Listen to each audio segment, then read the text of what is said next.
नमस्कार।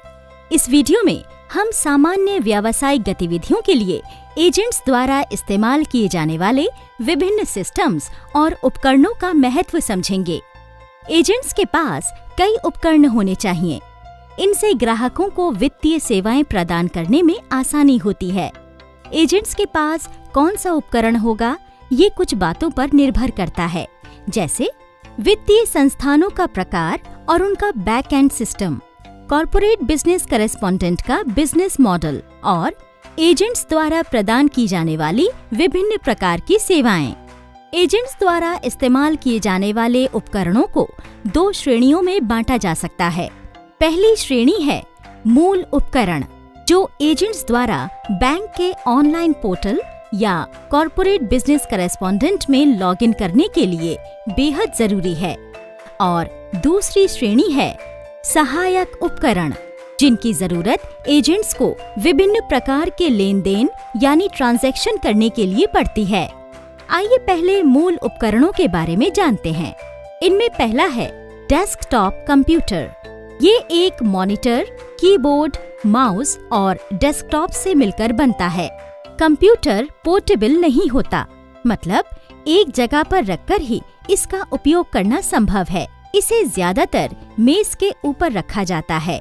दूसरा है लैपटॉप। ये एक पोर्टेबल कंप्यूटर होता है जो बिल्कुल डेस्कटॉप कंप्यूटर जैसा ही होता है, बस इसके छोटे आकार की वजह से इसे काम के लिए एक जगह से दूसरी जगह ले जाना आसान है। तीसरा उपकरण है टैबलेट। ये एक मोबाइल कंप्यूटिंग उपकरण होता है जिसे एक या दोनों हाथों में पकड़ा जा सकता है। इसका आकार एक किताब जितना होता है और ये एक बड़े स्मार्टफोन जैसा दिखता है। ये भी पोर्टेबल होते हैं। इनकी बैटरी लंबी चलती है और एक बार चार्ज करने पर ये कई घंटों तक चलता है। चौथा है स्मार्टफोन, जो एक प्रकार का मोबाइल फोन होता है। इस पर बात करने और संदेश भेजने के साथ साथ काफी कुछ करना संभव है। स्मार्टफोन पर इंटरनेट और कई सॉफ्टवेयर भी चलाए जा सकते हैं। अब एजेंट्स के लिए कुछ सुझावों पर नजर डालते हैं। एजेंट्स को आमतौर पर ये उपकरण खुद ही खरीदने होते हैं। कई बार खरीदे गए उपकरण एजेंट्स की गतिविधियों के लिए उपयुक्त नहीं होते, इसलिए एक उपकरण खरीदने से पहले उन्हें आवश्यक मेमोरी यानी रैम, प्रोसेसर की स्पीड, एंटीवायरस, जरूरी टूल्स या सॉफ्टवेयर आदि की जानकारी प्राप्त कर लेनी चाहिए। आपके उपकरणों की देखभाल के लिए कुछ बातों का ध्यान रखें। पहला, अपने उपकरण में मौजूद डेटा का नियमित रूप से बैकअप लें। दूसरा, उपकरण की नियमित सफाई करें, उसे धूल, गर्मी और नमी से बचाकर रखें। तीसरा, नियमित रूप से एंटीवायरस और स्पाईवेयर स्कैन करें। चौथा, सॉफ्टवेयर को क्लीन करते रहें। पांचवा, उपकरण को नियमित रूप से अपडेट करते रहें। अब जानते हैं सहायक उपकरणों के बारे में। इनमें POS टर्मिनल और माइक्रो ATM शामिल हैं। सबसे पहले जानते हैं POS टर्मिनल के बारे में। ये हाथ में पकड़े जाने वाले उपकरण हैं जिसकी मदद से डेबिट या क्रेडिट कार्ड द्वारा भुगतान पूरे किए जाते हैं। इन्हें कार्ड स्वाइप मशीन भी कहा जाता है। एक POS टर्मिनल कई काम कर सकता है, जैसे ग्राहक के क्रेडिट या डेबिट कार्ड की जानकारी पढ़ना, ये देखना कि ग्राहक के बैंक खाते में पर्याप्त मात्रा में पैसा है या नहीं, ग्राहक के खाते में से पैसा डेबिट करके यानी निकाल कर तुरंत या एक निश्चित समय के भीतर उसे दुकानदार या सेलर के खाते में क्रेडिट यानी जमा करना, लेन देन को दर्ज करना और एक रसीद प्रिंट करना। इसके बाद आता है माइक्रो ATM, जो हाथ में पकड़े जाने वाले पॉइंट ऑफ सेल टर्मिनल्स यानी POS मशीनों की तरह ही दिखता है। ये आमतौर पर दुकानों और सुपरमार्केट्स में दिखाई देते हैं। इस उपकरण में एक फिंगरप्रिंट स्कैनर होता है जिसका इस्तेमाल आधार फिंगरप्रिंट सत्यापन के लिए होता है। इस उपकरण में स्कैनर के अलावा एक magnetic card reader, pin pad और प्रिंटर भी होता है। एजेंट्स इन मशीनों का इस्तेमाल दूर दराज के इलाकों में रहने वाले ग्राहकों को बैंक से जोड़ने के लिए करते हैं। इन्हें एक सामान्य एटीएम ना समझें, क्योंकि माइक्रो एटीएम से पैसे नहीं निकलते हैं। एडवांस्ड पीओएस उपकरण में एक साधारण पीओएस जैसी कार्यक्षमता होती है। यही वजह है कि इंटीग्रेटेड पीओएस और माइक्रो एटीएम के बीच का बारीक अंतर अब खत्म होता जा रहा है। पीओएस और माइक्रो एटीएम पर अधिक जानकारी के लिए माइक्रोसेव के अन्य वीडियो देख सकते हैं और यूट्यूब तथा अन्य इंटरनेट वेबसाइट्स पर भी इनसे जुड़ी जानकारी उपलब्ध है। अब बारी है आपके उपकरणों के रखरखाव के लिए कुछ सुझावों की। पहला, हफ्ते में एक बार कार्ड रीडर की मैग्नेटिक स्ट्रिप को जरूर साफ करें। दूसरा, डिस्प्ले स्क्रीन को साफ रखें। तीसरा, स्क्रीन को कभी पेन या अन्य नुकीली वस्तु से न छुएं। चौथा, बायोमेट्रिक स्कैनर को साफ रखें और धूल, चिकनाई और गंदगी को रोजाना साफ करें।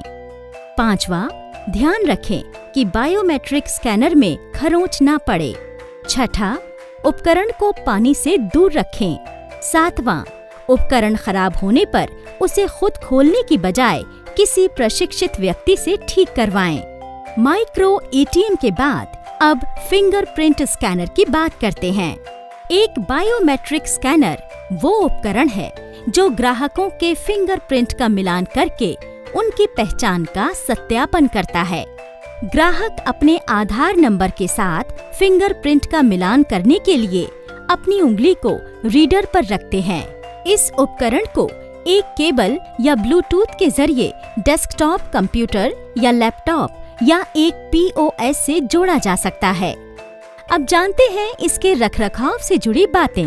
आमतौर पर एजेंट्स को ये उपकरण स्वयं ही खरीदना पड़ता है, इसलिए खरीदने से पहले अपने काम के उपयुक्त ब्रांड का नाम और मॉडल नंबर पता कर लें।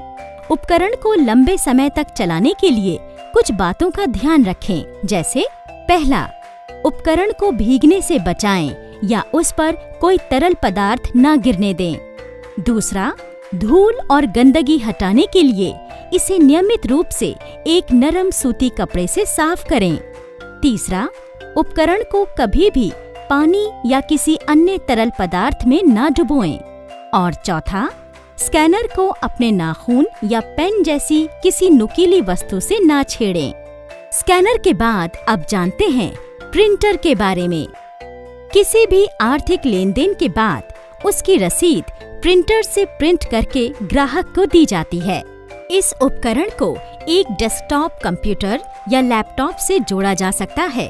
प्रिंटर खरीदने से पहले ये जांच लें कि इसे आपके डेस्कटॉप कंप्यूटर, लैपटॉप या टैबलेट से जोड़ा जा सकता है या नहीं।